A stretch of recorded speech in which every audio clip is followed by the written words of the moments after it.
But let me start at the beginning and tell you a little bit about the man, the land, and the building. Tom Plant was born in Bath, Maine in 1859 to French-Canadian immigrants. His dad was a fisherman. By the time he was 14 years old, he had to quit school and go off to work. Tom was the oldest. My father, William, was the second oldest. He was 3 years younger. So at a young age, he went to work in the factory, left school, and helped to support his family. He started out working in a shoe factory in his hometown, which burned in 1880. So he then went down to Massachusetts and went to work in a shoe factory down there, starting out as an apprentice, worked his way to the top. He was a very hard worker, and my father worked with him in the shoe factories. By the time Tom Plant was 32 years old, he owned the shoe factory.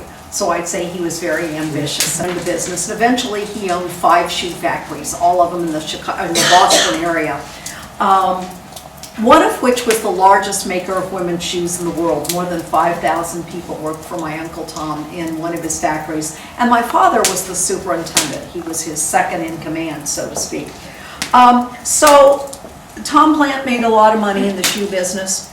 By the time he was 51 years old, he'd had enough fun. He decided to retire.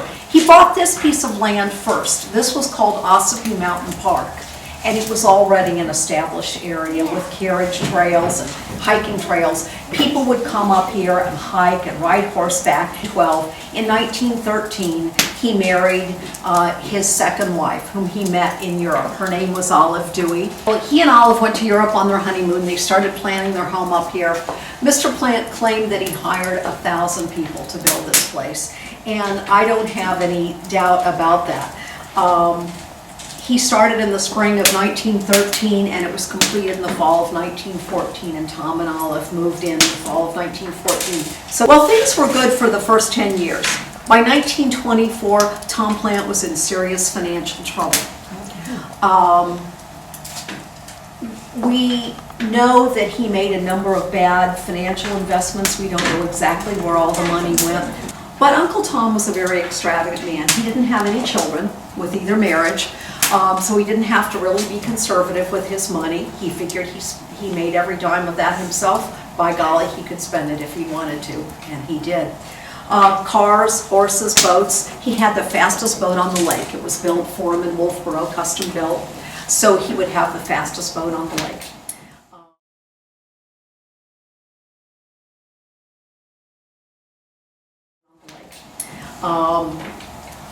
By 1928, he was desperate financially, and he had to mortgage the property. He was lucky enough to have a friend named Joseph Emery, who was his attorney. And Mr. Emery offered to hold the mortgage on the property. That arrangement worked until Mr. Emery died in 1940. When he passed away, the bank got involved with his estate and discovered that nobody was paying on that big loan that he was holding to Mr. Plant. He didn't live much longer. He passed away in the summer of 1941. Unfortunately for Aunt Olive, the day that Uncle Tom died, she came home from the hospital over in Laconia. She came home up here that night and found that the bank had come here ahead of her and foreclosed on the property. They locked her out of her house the day her husband died and left her with nothing. She had no place to go.